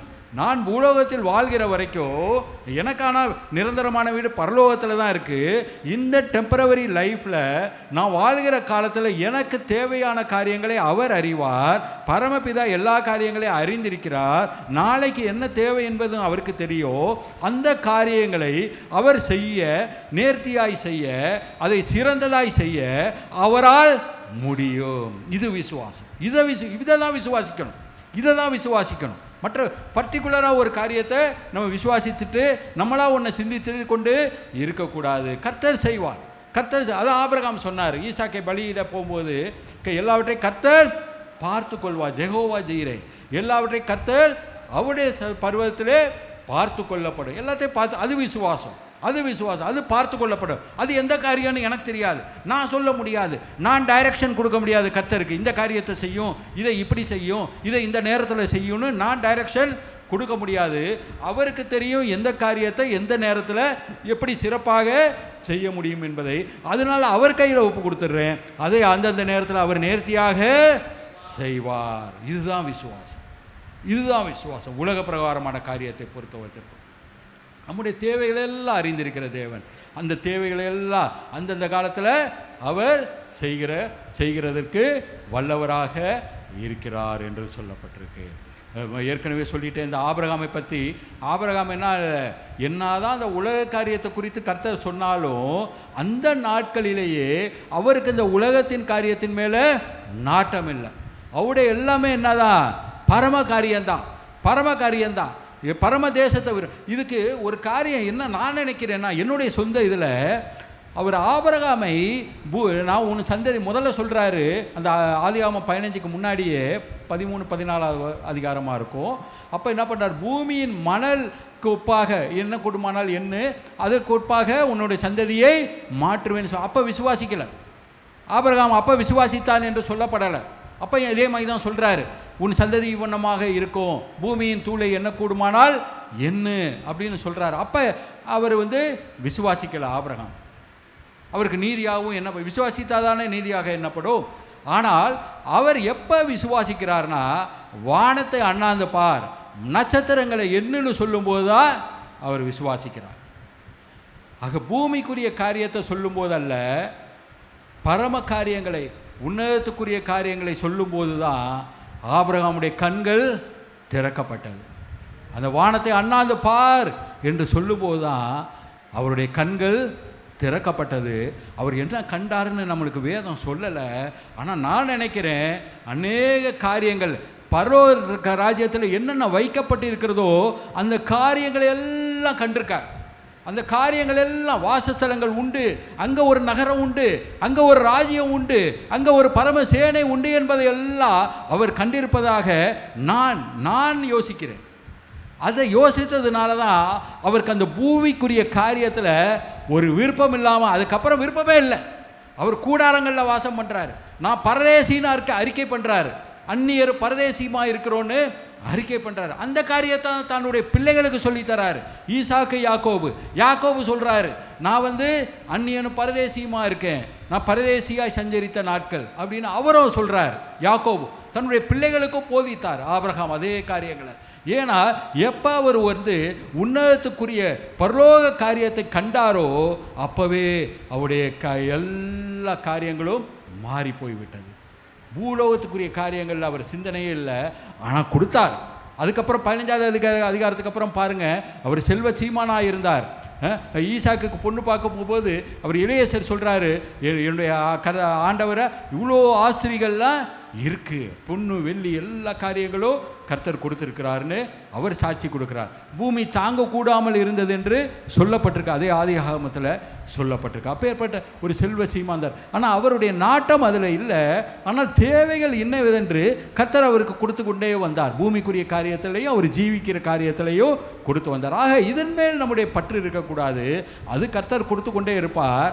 ஆனால் நம்முடைய பற்றெல்லாம் பரலோகத்துக்குரிய காரியத்தில் இருக்க வேண்டியதாய் இருக்கிறது. அதிலும் மேன்மையான பரம தேசத்தையே விரும்பினார்கள். ஆகையால் தேவன் அவர்களுடைய தேவன் என்னப்பட வெட்கப்படுகிறதில்லை, அவர்களுக்கு ஒரு நகரத்தை ஆயத்தம் பண்ணினாரே என்று சொல்லப்பட்டிருக்கு. அதே போல் விசுவாசத்தினாலே அவன் வாக்குத்தத்தம் பண்ணப்பட்ட தேசத்திலே பரதேசியை போல சந்தரித்து அந்த வாக்குத்தத்தத்துக்கு உடன் சுதந்திராகிய ஈசாக்கோடும் யாக்கோவோடும் கூடாரங்களிலே குடியிருந்தான். ஏனெனில் தேவன் தாமே கட்டி உண்டாக்கின அஸ்திபாரங்கள் உள்ள நகரத்துக்கு அவன் காத்திருந்தான். இன்னொரு இடத்துல சொல்கிறார், யோவான் எழுதின சுவிசேஷத்தில், உங்கள் பிதாவாகிய ஆபிரகாம் என்னுடைய நாளை காண ஆசையாயிருந்தான், கண்டு கழித்தான். எப்படி இது நடக்குங்க? இயேசு கிறிஸ்து அவருடைய காலத்துக்கு எத்தனையோ ஆண்டுகளுக்கு பின்பாக பிறக்க போகிறார். ரட்சிப்பு இந்த ஜனங்களுக்கு கொடுக்கப்பட போகுது அவருடைய சொந்த இரத்தத்தினால. ஆனால் இந்த காரியத்தை ஆபிரகாம் அந்த நாளை முன்னாடியே கண்டார், கண்டு களி கூர்ந்தார் என்று இயேசு கிறிஸ்து அவரே சொல்றார், வேற யாரும் சொல்லலை. இயேசு கிறிஸ்துவே அந்த ஜனங்களுக்கு சொல்லுகிறதை நம்ம காணலாம். ஆக அவருடைய விஷன் எல்லாம், ஆபிரகாமுடைய விஷன் எல்லாம் அந்த உலக உன்னதத்துக்குரிய காரியமாகவே இருந்தது. பூமிக்குரிய காரியத்தில் நாட்டமே அவருக்கு இல்லை. ஆக நமக்கோ அந்த ஆபிரகாமுடைய ஆசீர்வாதங்களுக்கு பங்குள்ளவர்களாகிய நமக்கோ நம்ம என்ன பண்ணியிருக்கிறாரு, உன்னதத்துக்குரிய காரியங்களில் நம்மை ஆசீர்வதித்திருக்கிறார் என்று சொல்லப்பட்டிருக்கு. உன்னதத்துக்குரிய ஆசீர்வாதங்களால் நம்ம ஆசீர்வதித்தவராக காணப்படுகிறார். காணப்படுகிறது. இதில் இஸ்ரவேல் ஜனங்கள் பார்த்திங்கன்னா எது விசுவாசம் இல்லை அது வேண்டியதில்லை. என்னென்ன காரியங்களை விசுவாசம் நமக்கு கொண்டு வருகிறது என்று நம்ம சுருக்கமாக பார்க்கிறோம். விசுவாசத்தினால கிடைக்கக்கூடிய காரியம். கலாத்தியர் 3:9 விசுவாச மார்க்கத்தார் விசுவாசமுள்ள ஆபிரகாமோடே ஆசீர்வதிக்கப்படுகிறார்கள் என்று சொல்லப்படுகிறது. அடுத்தது நீதி வருகிறது. எப்படி விசுவாசத்தின் மூலமாக ஆபிரகாமுக்கு நீதி கிடைத்ததோ அதே போல் நமக்கும் நீதி இயேசு கிறிஸ்துவின் மூலமாக நம்ம ஏன்னா நீதி கிடைக்கணும், நீதிமானாக மாறணும்னா அப்போ அந்த காலத்தில் நியாயப்பிரமாணத்தை ஒன்று விடாமல் நிறைவேற்றினாதான் நீதிமானாக மாற முடியும். ஆனால் ஒரு சுலபமாக, ஒரு ஷார்ட்கட்டாக நம்ம இயேசு கிறிஸ்துவை விசுவாசிப்பதன் மூலமாக அந்த நீதி, அந்த நியாயப்பிரமாணத்தை எல்லாவற்றையும் செய்து முடித்து கிடைக்கக்கூடிய அந்த நீதி நமக்கு சுலபமாக விசுவாசத்தின் மூலமாக இயேசு கிறிஸ்து நமக்கு அதை கொடுக்கிறார். ஆக விசுவாசத்தின் மூலமாக முதலாவது நீதி கிடைக்கிறது. அடுத்ததாக ரட்சிப்பு கிடைக்கிறது. கிருபையினாலே விசுவாசத்தை கொண்டு ரட்சிக்கப்பட்டீர்கள் என்று வேதம் சொல்லுது. நம்ம விசுவாசிக்கும் போது, கர்த்தராகிய இயேசு கிறிஸ்துவை விசுவாசிக்கும் போது நமக்குள்ளாக ஒரு ரட்சிப்பு வண்டுகிறது. ஆக பாருங்கள், அந்த விசுவாசத்தினால் நமக்கு வரக்கூடிய காரியங்கள். அடுத்ததாக விசுவாசத்தின் மூலமாக சுகம். இது நம்மளுக்கு எல்லாருக்கும் தெரியும். சுவிசேஷ புத்தகத்திலலாம் சொல்லப்பட்டிருக்கு. இந்த மாதிரி எல்லாம் நீ விசுவாசிக்கிறாயா, இயேசு கிறிஸ்து அநேக அற்புதங்களை செய்யும்போது விசுவாசிக்கிறாயா என்று அவர் கேட்பது உண்டு. ஆக ஒரு ஸ்திரீ வந்து அந்த வஸ்திரத்தை தொடும்போதும் கூட ஸ்திரீயே உன் விசுவாசம் உன்னை ரட்சித்தது என்று சொல்கிறார். அவன் நூற்றுக்கு அதிபதி வந்து அவன் சொல்லும்போது நீ போ, உன் விசுவாசத்தின்படியே ஆக கடவுது என்று சொல்லுகிறதாக காணப்படுகிறதாக விசுவாசத்தின் மூலமாக அநேக அற்புதங்கள் நமக்கு கிடைக்கக்கூடியதாக இருக்கிறது. அதுக்கு அடுத்தது பரிசுத்த ஆவியும் விசுவாசத்தின் மூலமாக கிடைக்கிறதாக இருக்கிறது. கலாத்தியர் 3:14 ஆபிரகாமுக்கு உண்டான ஆசீர்வாதம் கிறிஸ்து இயேசுவினால் புறஜாதிகளுக்கு வரும்படியாகவும் ஆவியை குறித்து சொல்லப்பட்ட வாக்குத்தத்தத்தை நாம் விசுவாசத்தினாலே பெரும்படியாகவும் இப்படி ஆயிற்று என்று சொல்லப்பட்டிருக்கு. ஆக விசுவாசத்தின் மூலமாக பரிசுத்த ஆவியோ நமக்கு வருகிறதாக காணப்படுகிறது. நித்திய ஜீவன் யோவான் 3:16 நம்மளுக்கு எல்லாருக்கும் தெரிஞ்ச வசனம், நம்முடைய ஒரே குமாரனை விசுவாசிக்கிறவன் எவனோ அவன் கெட்டு போகாமல் நித்திய ஜீவனை அடையும்படிக்கு அவரை தந்தருளி இவ்வளவாய் உலகத்தில் அன்புக. விசுவாசிக்கிறவன் எவனோ அவன் கெட்டு போகாமல் நித்திய ஜீவனை அடையும்படி. நித்திய ஜீவன் நமக்கு கிடைத்திருக்கிறாங்க. பிள்ளைகளாக ஏற்கனவே பார்த்துட்டோம். விசுவாசிக்கிறது மூலமாக நாம் கிறிஸ்துவனுடைய பிள்ளைகளாக மாறிவிடுகிறோம். ஒரு சுதந்திரம் உண்டு, அதையும் நம்ம பார்த்துட்டோம். நம்மளுக்கு விசுவாசத்தின் மூலமாக நமக்கு பரலோகத்தில் என்ன பண்ணியிருக்கு, சுதந்திரம் வைக்கப்பட்டிருக்கு என்று சொல்லப்பட்டிருக்கு. அடுத்தது எப்படி விசுவாசத்தில் நம்ம இன்னும் பலப்படுவது, விசுவாசத்தில் எப்படி வேதம் சொல்லுகிறது, விசுவாசத்தில் பலவீனம் உள்ளவர்களை சேர்த்துக்கோ. அப்போ பலவீனம் உள்ளவர்கள் இருக்கிறாங்க. ஆபிரகாமும் ஒரு காலத்தில் பலவீனம் உள்ளவராக தான் காணப்பட்டார். எத்தனையோ கர்த்தர் சொன்ன காரியங்கள்லாம் அவர் நகைத்து, அவர் இது இப்படி நடக்குமா அப்படின்லாம் அவர் நினைத்தார். அந்த ராஜா அபிமெலேக்கு கிட்ட போகும்போது தன்னுடைய மனைவியை எடுத்துக்குவாங்களோ அப்படின்னு ஒரு சந்தேகப்பட்டு அவர் என்ன பண்ணார், சகோதரின்னு சொல்லி அந்த காரியங்கள்லாம் செஞ்சார். அவர்கிட்டையும் அவிசுவாசம் ஆரம்பத்தில் இருந்தது தான். ஆனாலும் கூட ரோமர்கள் நிறுவத்தில் சொல்லப்பட்டிருக்கு அவர் விசுவாசத்தில் வல்லவனானான் என்று சொல்லப்பட்டிருக்கு. ஆக நாமும் கூட விசுவாசத்தில் குறைவுள்ளவர்களாக இருந்தாலும் கூட, பலவீனம் உள்ளவர்களாக இருந்தாலும் கூட இன்னும் விசுவாசத்திலே பலப்படுகிறவர்களாக காணப்பட வேண்டும். எப்படி என்றால் வசனத்தின், முதலாவது வசனத்தின் மூலமாக. நீங்கள் வேத வசனத்தை அதிகமாக படிக்க படிக்க படிக்க விசுவாசம் கண்டிப்பாக வரும், கண்டிப்பாக வரும், கண்டிப்பாக வரும். வேத வசனத்தை படிக்காதவங்களுக்கு தான் நான் பார்த்துருக்கேன். என்னுடைய ப்ராக்டிக்கல் லைஃப்பை சொல்கிறேன். வேத வசனத்தை வேதத்தை படித்து கொண்டு இருக்கும்போது தான் அன்றைக்கு எந்த சூழ்நிலை வந்தாலும் ஒரு தைரியம் காணப்படும், ஒரு விசுவாசம் காணப்படும். என்னைக்கு வேதத்தை தொடாமல் படிக்காமல் இருந்து அன்னைக்கு ஏதோ காரியம் நடக்குதுன்னா நம்மளை அறியாமல் ஒரு பயமும் திகிலும் வந்துடும். பயமும் ஒரு திகிலும் வந்துடும். ஒரு அவிசுவாசமும் இது நடக்குமா நடக்காதா, இது எப்படி செய்கிறதுன்னு ஒரு மனுஷ பிரகாரமாக சிந்திக்க வேண்டிய காரியங்கள்லாம் வந்துடும். ஆக வேத வசனத்துக்கும் விசுவாசத்துக்கும் தொடர்புண்டு. வேத வசனம் உங்களை அதிகமாக விசுவாசத்துக்குள்ளாக நடத்தும். அது மாத்திரமல்ல, பிரசங்கம் செய்யப்படுகிற பிரசங்கம் உங்கள் விசுவாசத்தை இன்னும் அதிகப்படுத்தக்கூடியதாக இருக்கிறது. பிரசங்கத்து மூலமாக. அதனால தான் பிரசங்கம் நல்லா பாருங்கள், விசுவாசத்தை தூண்டுகிற விசுவாசமாக பிரசங்கமாக இருக்கணும். மற்ற பிரசங்கத்தெல்லாம் நீங்கள் விட்டுடுங்க. மற்றவங்க யாரும் பண்ணாங்கன்னா அதெல்லாம் விட்டுடுங்க. என்னென்னமோ பண்ணுவான், ஏதோ சொல்லிக்கிட்டு இருப்பான். ஆனால் விசுவாசத்தை நமக்கு மென்மேலும் கொண்டு வருகிறதா, அது அவர் சொல்லுகிற வார்த்தைகள் கொண்டு வருகிறதா, அந்த பிரசங்கம் கொண்டு வருகிறதா என்பதை நம்ம பார்க்கிறவர்களாக காணப்படும். வசனம், அவருடைய பிரசங்கங்கள், அந்த தேவ மனிதர் மூலமாக வர பிரசங்கம் நம்ம விசுவாசத்தை அதிகப்படுத்தக்கூடியதாக இருக்கிறது. பவுல் சொல்கிறார் 1 கொரிந்தியர் 2:4, என் பேச்சும் என் பிரசங்கமும் மனுஷ ஞானத்துக்குரிய நயவசனமாக அல்ல, அது தேவனுடைய பலத்தில், உங்கள் விசுவாசம் மனுஷனுடைய ஞானத்தில் அல்ல, தேவனுடைய பலத்தில் நிற்கும்படி அது ஆவியினாலும் பலத்தினாலும் உறுதிப்படுத்தப்பட்டதாக இருக்கிறதாக. பிரசங்கம் உங்களுடைய விசுவாசத்தை கட்டுகிறதாக, அதிகப்படுத்துகிறதாக காணப்படும். அடுத்தது பரிசுத்த ஆவியினால். ஏன்னா பரிசுத்த ஆவியில் ஒரு வரமே விசுவாசம் என்று 1 கொரிந்தியர் 12 சொல்லப்பட்டிருக்கு. 2 கொரிந்தியர் 4:13 விசுவாசத்தின் ஆவி, நம்மளுக்குள்ளாக கொடுக்கப்பட்ட ஆவி நம்முடைய விசுவாசத்தை தூண்டுகிறதாக, இன்னும் அதிகப்படுத்துகிறதாக இருக்கும். நம்ம ஆவிக்குள்ளாக நிறைந்தவளாக காணப்படும் போது, ஆவியை பெற்றவளாக காணப்படும் போது விசுவாசத்த அளவு, விசுவாசத்தில் வல்லவனாக மாற முடியும். பரிசுத்த ஆவியின் பலத்தினாலே உங்களுக்கு நம்பிக்கை பெருகும்படி என்று இன்னொரு இடத்துல சொல்றார். இன்னொரு இடத்துல அடுத்ததாக பை க்ளோரிஃபையிங் காட். ஆபிரகாம் என்ன பண்ணார்னா, தேவன் வாக்குத்தத்தம் பண்ணினதை நிறைவேற்ற வல்லவராயிருக்கிறார் என்று முழு நிச்சயமாய் நம்பி தேவனை மகிமைப்படுத்தி விசுவாசத்தில் வல்லவனான. எப்போ வல்லவனானார்னா, அந்த வாக்குத்தத்தம் பண்ணினதை நிறைவேற்ற வல்லவராயிருக்கிறார் என்று சொல்லி தேவனை என்ன பண்ணாரா, மகிமைப்படுத்தணும். இதில் ஏன்னா இது என்ன, ஏன் அந்த விசுவாசம்னு ஒன்று வருதுன்னா, அது வாக்குத்தத்தத்துக்கும் அது நடைமுறைப்படுத்துறதுக்கும் ஒரு இடைவெளி இருக்குங்க. ஒரு இடைவெளி ஆபிரகாம் வாழ்க்கையிலே உண்டு. 25 வருஷம் காத்திருந்தார் அவருக்கு குமாரனை தருவேன்னு சொன்ன பிறகு. 75 வயசு, அப்புறம் 100 வயசில் 25 வருஷம் காக்க. அந்த தேவனுடைய வாக்குத்தத்தத்துக்கும் அது நடைமுறைப்படுத்துவதற்கும் எப்பவுமே நல்லா புரிஞ்சுக்குங்க, ஒரு இடைவெளி உண்டு. உடனே சொன்னால் விசுவாசமே தேவையில்லை.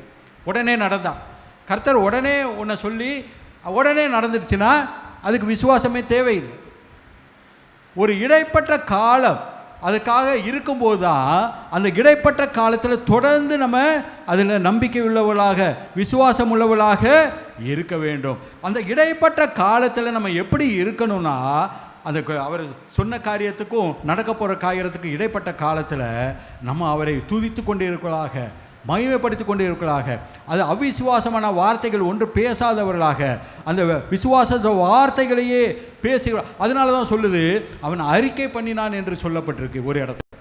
ஆபிரகாம் என்ன பண்ணாராம், அந்த வாக்குத்தத்தத்தை அறிக்கை பண்ணினா ரிப்பீட் பண்ணி சொல்லிக்கிட்டே இருந்தார். கர்த்தர் சொன்ன காரியத்தை மறக்காம அதை ரிப்பீட் பண்ணி அறிக்கை பண்ணிக்கொண்டே இருக்கணும். இடைப்பட்ட காலத்தில் நம்ம செய்ய வேண்டியது அறிக்கை. எவ்வளவு வேணும் அவிசுவாசம் இல்லாமல் அதை அறிக்கை பண்ணினவர்களாக தேவனை துதித்த சோத்திரம் தேவனே நீர் கொடுத்த காரியத்துக்காக சோத்திரம், அதை நிறைவேற்ற வல்லவராக இருக்கிறீர், வாக்குத்தத்தம் பண்ணினதை நிறைவேற்ற உண்மையில் உள்ள தேவனாக இருக்கிறீர் என்று சொல்லும்போது நம்ம விசுவாசத்தில் வல்லவனாக மாற முடியும். விசுவாசத்தில் உறுதிப்பட்டு ஸ்தோத்திரத்தோடு அதிலே பெருகுவீர்களாக. ஸ்தோத்திரம் பண்ணும்போது அவருடைய சித்தத்துக்கு முழுமையாக நம்ம ஒப்பு கொடுத்துட்டோன்னு அர்த்தம். என்னத்துக்கு ஸ்தோத்திரம்னா, அந்த சித்தத்துக்கு, தேவனே உங்களுடைய சித்தத்துக்கு நான் முழுவதோ ஒப்பு கொடுக்குறேன், நீர் என்ன செய்கிறீரோ அந்த காரியங்கள்லாம் நன்மையாக இருக்கும் என்னுடைய வாழ்க்கையில் அப்படின்னு சொல்கிறது தான் ஸ்தோத்திரம். இதே குறை சொல்லிக்கிட்டு ஒரு முறுமுறுத்துக்கிட்டு இருந்தோன்னா அந்த வார்த்தை மேலே நம்மளுக்கு நம்பிக்கை இல்லை, விசுவாசம் இல்லை. அதான் இஸ்ரவேல் ஜனம் செஞ்சான். விசுவாசம் இல்லாமல் போனது காரணம் முறுமுறுத்தான். அந்த முறுமுறுப்பு ஆப்போசிட்டு, விசுவாசத்துக்கு ஆப்போசிட்டு. அவர் செய்ய முடியுமோ, அவரால் செய்ய முடியுமா, அவர் இதெல்லாம் கொடுப்பாரா, இறைச்சியை கொடுப்பாரா, இப்போ ஆகாரத்தை அப்பத்தை கொடுப்பாரா, இதை கொடுப்பாரா, தண்ணீரை கொடுப்பாரான்னு இப்படியே முறுமுறுத்து விசுவாசம் இல்லாமல் ஆயிட்டான். விசுவாசத்துக்கு ஆப்போசிட் முறுமுறுப்பு, மர்மரி. நம்ம எந்த காரியத்திலையும் விசுவாசத்துக்கு ஈக்குவல் ஸ்தோத்திரம். விசுவாசத்தை நீங்கள் இன்னும் உறுதிப்படுத்தணும்னா ஸ்தோத்திரம் பண்ணுங்க. விசுவாசத்தை அதை ஒன்றுமில்லாமல் ஆக்கணும்னா முறுமுறுக்காதீங்க. ஆக்காமல் போகணும்னா முறுமுறுக்காமல் இருங்க. கர்த்தர் கண்டிப்பாக அந்த விசுவாசத்தின் காரையே செய்வார். அடுத்ததாக இப்போ நம்முடைய முன்னோர்கள் காரியங்களை விசுவாசத்தில் பின்பற்றுங்க. தீமோத்தேயுக்கு எழுதின நிருபத்தில் சொல்கிறாரு, உன் விசுவாசம், அந்த விசுவாசம் முந்தி உன் பாட்டியாகிய லோவிசாலுக்கும் உன் தாயாகிய ஐனிக்கேயாளுக்குள்ளும் நிலைத்திருந்தது, அது உனக்குள்ளோ நிலைத்திருக்கிறது என்று நிச்சயித்திருக்கிறேன். யார்கிட்ட? தீமோத்தேயுக்கு அம்மாகிட்ட அந்த விசுவாசம் இருந்துச்சு, பாட்டிக்கிட்ட இருந்துச்சு. அந்த விசுவாசம் பாஸ் பண்ணி தீமோத்தேயுக்கு வந்துச்சு. நீங்களும் உங்களுடைய பிள்ளைகளை விசுவாசத்துக்குள்ளாக நடத்துங்க. நம்ம ஜீன் என்னன்னா விசுவாசம்தான். நமக்குள்ளா இருந்து போகிற ஜீன் என்னன்னா வேற இல்லைங்க. எல்லாம் சொல்கிறா, அப்பாட்ட இருக்கிறது, தாத்தாட்ட இருக்கிற சுகர் வந்துருச்சு, அப்பா தாத்தாட்ட இருந்த இப்போ ப்ரெஷர் வந்துருச்சு, அப்பா தாத்தா கிட்ட இருந்த 2 நாளைக்கு முன்னாடி கூட பெராலிட்டிக் அட்டாக் ஒருத்தரை பார்த்தேன். ஐயோ எங்கள் தாத்தாக்கு இருந்துச்சு, எனக்கு இருந்துச்சு, என் பையனுக்கு வந்து போச்சுங்க அப்படின்றார். இது ஜீன் கிடையாது, இது கிடையாது. விசுவாசம், விசுவாசம், விசுவாசம் தான் வர வேண்டும். விசுவாசம் வர வேண்டும் உங்களிடத்திலிருந்து. உங்களுடைய சந்ததிக்கு, உங்களுடைய பிள்ளைகளுக்கு, பேர பிள்ளைகளுக்கு அந்த விசுவாசம் கடத்தப்பட வேண்டும். இதுதான் கடத்தப்பட வேண்டுமே தவிர நம்முடைய நோயோ மற்ற காரியங்கள கத்த செய்வார். நீங்கள் விசுவாசமாக இருங்க, உங்கள் நோய் கடந்து போகாது, உங்கள் காரியங்கள், உங்களுடைய சாபங்கள் கடந்து போகாது, உங்கள் மேலே இருந்த எல்லா விதமான எல்லா துர்க்கிரியையோ கடந்து போகாது. உங்களுடைய விசுவாசம், நீங்கள் கொண்டிருக்கிற விசுவாசம், அது என்ன பண்ணும்? உங்களுடைய பிள்ளைகளை, உங்கள் சந்ததியை கடந்து போகும். இதுதான் அந்த ஜீன். ஆக தீமோத்தேயுக்கு அந்த காரியம் நடந்துச்சு. நீ நீ ஞானமுள்ளவனாகத்தக்க பரிசுத்த வேத எழுத்துக்களை நீ சிறுவயது முதல் அறிந்தவன். சிறுவயது முதல் எப்படி அறிந்தார்? பாட்டி அம்மா சொல்லி கொடுத்தாங்க. பாட்டி அம்மாவும், அவங்க அப்பா கிரேக்கர், தீமோத்தேயுடைய அப்பா கிரேக்கர், அம்மா யூத ஸ்ரீ. அந்த அம்மா யூத ஸ்ரீயாக இருந்ததுனால விசுவாச வார்த்தைகளை சொல்லி கொடுத்து வளர்த்து தீமோத்தேயு ஒரு பெரிய ஆளாக, பவுலுக்கு அடுத்தபடியான ஒரு ஆளாக அவர் மாறிவிட்டார். அவருக்கு அநேக நிருபங்களை எழுதக்கூடியதக்கதாக, சபைகளை எப்படி ஒழுங்குபடுத்தணும்னு சொல்லக்கூடிய காரியங்கள் எல்லாம் தீமோத்தேயுக்கு சொல்லி கொடுத்தவராக காணப்பட்டார். தீமோத்தேயு பவுலிடத்திலிருந்து கற்றுக்கொண்டவராக அநேக காரியங்களை சபைகளுக்கு அந்த 1ஆம் நூற்றாண்டுகளிலே அவர் ஒழுங்குபடுத்தினவராக காணப்பட்டார். அந்த விசுவாசத்தை, முன்னோர்களுடைய விசுவாசத்தை, நம்முடைய விசுவாசத்தை பிள்ளைகளுக்கு கடத்துகிறோம். எபிரேயர் 13:4 வேத வசனத்தை உங்களுக்கு போய்த்து உங்களை நடத்தினவர்களை நீங்கள் நினைத்து அவருடைய நடக்கையின் முடிவை நன்றாய் சிந்தித்து அவருடைய விசுவாசத்தை பின்பற்றுங்கள். உங்களை நடத்தினவங்க நம்ம ஊழியக்காரங்க, இவர் விசுவாசத்தில் நம்ம போதகர், நம்ம பாஸ்டர் ஸ்ட்ராங் விசுவாசத்தில். அவர் என்னைக்கும் அவிசுவாசமான வார்த்தையே சொன்னது கிடையாது. நான் அவர் சொன்னதை விடுங்க, மற்றவங்க சொன்னதை விடுங்க, நான் கேட்டு ஒரு அவிசுவாசமான வார்த்தையே அவர் சொன்னது கிடையாது. எல்லாம் நடக்கும் பிரதர், எல்லாம் நடந்துடும், எல்லாம் கர்த்தர் செஞ்சிருவார், எல்லாம் நல்லபடியாக முடிஞ்சிடும் அப்படின்னே சொல்லிக்கொண்டே இருப்பார். எல்லாம் பார்த்து செய்யலைங்க, இதெல்லாம் நடக்க போகுதுன்னு அவர் அறிந்தவராக செய்யலை. அவர் விசுவாசத்தின் மூலமாக அந்த காரியங்களை அவர் சொல்லுகிறார். அந்த மாதிரி விசுவாசங்களை நம்ம என்ன பண்ணணும்? பின்பற்றுகளாக இருக்கணும். பியூலா சிஸ்டர்கிட்ட என்கிட்ட ஒரு காரியம் பிடிக்கும். எப்போ எந்த காரியம் சொன்னாலும் அவங்க எதுவுமே நெகட்டிவாக சொல்ல மாட்டாங்க. பிரதர் ஜெபம் பண்ணுவோம் பிரதர், கர்த்தர் செய்வார், ஜெபம் பண்ணுவோம் பிரதர், கர்த்தர் செய்வார், ஜெபம் பண்ணுவோம் பிரதர், இதே தான் சொல்லுவாங்க. அவங்ககிட்ட பிடித்த காரியம்ட்ட எனக்கு மற்ற நெகட்டிவாக சொல்ல மாட்டாங்க, உலக பிரகாரமான காரியங்களாக சொல்ல மாட்டாங்க. ஆக அந்த விசுவாசம் அப்பேற்பட்டவர்களை, மற்ற லீடர்ஸ், மற்ற பாஸ்டர்ஸ், நம்மளை நடத்தினவர்களுடைய விசுவாசங்களை பார்த்து அதை பின்பற்றுகிறவர்களாக நம்ம காணப்படுகிறோம். அடுத்ததாக இயேசு கர்த்தரிடத்தில் கேளுங்க. அவர்கிட்ட கேளுங்க. ஒரு பிள்ளையின் தகப்பன் வந்து சொல்கிறான், அலக்கடிக்குது அவன் குழந்தைய. அவர் தகப்பன் பாவம் போல சொல்கிறார் இயேசுவை பார்த்து, என் அவிசுவாசம் நீங்கும்படி உதவி செய்யும் என்று கண்ணீரோடு. ஆக அவிசுவாசம் நீங்கும்னு கர்த்தர்கிட்ட சொல்லும்போது கர்த்தர் நம்ம அவிசுவாசங்களை நீங்க செய்கிறவரா. ஏனென்றால் விசுவாசத்தை துவக்குகிறவரும் முடிக்கிறவருமாக இருக்கிறவர் அவர் தான் இயேசு கிறிஸ்து. பர்ஃபெக்டர், ஆங்கிலத்தில் என்ன சொல்றதுன்னா பர்ஃபெக்டர், அதை பர்ஃபெக்ட் பண்ணுவாராம். அந்த விசுவாசத்தை not only the finisher, he is the power factor. அதை விசுவாசத்தை உங்களுக்கு பூரணப்படுத்துகிறவராக அது காணப்படுகிறார். ஆக அவர் தான் நமக்கு விசுவாசத்தை தூண்டுகிறவரும் அவர் தான், விசுவாசத்தை உண்டாக்குகிறவரும் அவர் தான். அதே போல விசுவாசத்தில் நம்மளை பர்ஃபெக்ஷன் ஆக்கிறவரோ அவர் தான். அவர் இருக்கிறபடினால அவர்கிட்ட விசுவாசத்தை நாமும் பெற்றுக்கொள்ள வேண்டுவர்களாக இருக்கிறோம். அது கடைசியாக விசுவாசத்தில் உறுதியாக இருக்கும். ஏன்னா இயேசு கிறிஸ்துவே சொல்கிறாரு, மனுஷகுமாரன் வரும்போது பூமியிலே விசுவாசத்தை காண்பாரோ என்று சொல்லுவார்.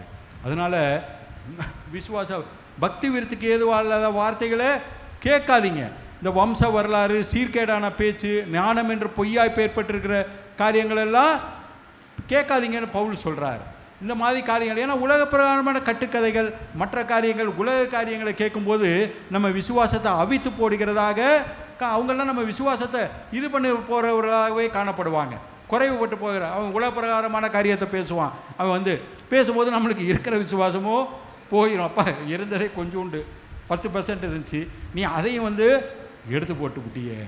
அதனால் மற்றவங்க பேசுகிறது, இந்த உலகக்காரங்க உலக பிரகாரமான ஆட்கள் பேசுகிறத நம்ம கேட்காம, அவங்க கட்டுக்கதைகளுக்கெல்லாம் மயங்காமல், நம்ம வேத வசனங்களில் அவருடைய காரியங்களில் நம்ம இருக்கும்போது அந்த விசுவாசத்தில் உறுதியாக நாம் இருக்க முடியும். ஏன்னா பிற்காலத்தில் மனசாட்சியில் சூடுன்றவங்கெல்லாம் வந்து வஞ்சிக்கிற ஆவியெல்லாம் வந்து என்ன பண்ணுவான், விசுவாசத்தை கெடுத்து போடுவாங்கன்னு சொல்லப்பட்டிருக்கு. அதனால் எவ்வளோ நல்ல ஆட்கள்லாம் விலகி போய், இப்போ தீமோத்தேயுக்கு எழுதும்போது பவுல் சொல்கிறார், இவன் போயிட்டான், இவன் விசுவாசத்தை கப்பலை சேதப்படுத்தி போட்டான், இவன் விசுவாசத்தை விட்டு போயிட்டான் அப்படின்னு நிறையா பேரை கொடுத்து சொல்லுவார். ஆக அவர் சொல்கிறார் தீமோத்தேயுக்கு, விசுவாசத்தின் நல்ல போராட்டத்தை போராடு. அவரும் சொல்கிறாரு, நானும் நல்ல போராடினேன், விசுவாசத்தை கடைசி வரை விசுவாசத்தை நம்ம காத்துக்கொள்கிறவர்களாக காணப்பட வேண்டியவர்களாக இருக்கிறோம்.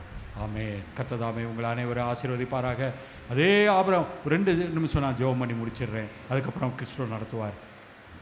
எங்கள் நேசிக்கான் பாரப்பதப்பனே, உங்களுடைய வார்த்தைகளை நீர் கொடுக்க சொன்னீர். நீர் கொடுத்த வார்த்தைகளப்பா, இது மனுஷ ஞானமாக வரல, நான் போய் எதையும் பார்த்து பேசலை, யார் பேச பிரசங்கத்தையும் நான் காப்பி அடிக்கலப்பா.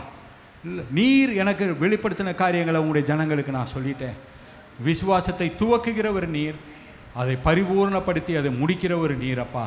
இந்த ஆபிரகாமுடைய அந்த விசுவாசத்தை நீர் இந்த புதிய ஏற்பாட்டு காலத்தில் கொண்டு வந்தப்பா இயேசுவை நிலை நிறுத்தி நீரோ, அதே போல் ஒவ்வொரு காரியத்திலும் விசுவாசத்தில் வல்லவர்களாக மாறினவர்களாக கடைசி வரையும் எது எங்களுக்கு முந்தி நடக்குமோ அது வரைக்கும் உடைய விசுவாசத்தை காட்டுக்கொண்டவர்களாக, விசுவாசம் உள்ளவர்களாக நாங்கள் மாத்திரமல்லப்பா இயேசுவே, மற்றவர்களுக்கு சந்ததிகளுக்கு கடத்தினவர்களாக, எங்களுடைய பிள்ளைகளுக்கு, பேர பிள்ளைகளுக்கு, அவர்களுக்கு கீழ் வருகிற எல்லா சந்ததிகளுக்கும் அந்த விசுவாசத்தை கடத்தி செல்கிறவர்களாக காணப்பட நிக்கிருவத்தோடு வாய்க்கஞ்சிடும். மென்மேலும் உடைய வசனத்துக்கு நாங்கள் இயேசுவை இடம் கொடுக்கணும். அதன் மூலமாக எங்கள் விசுவாசம் வளரணும்.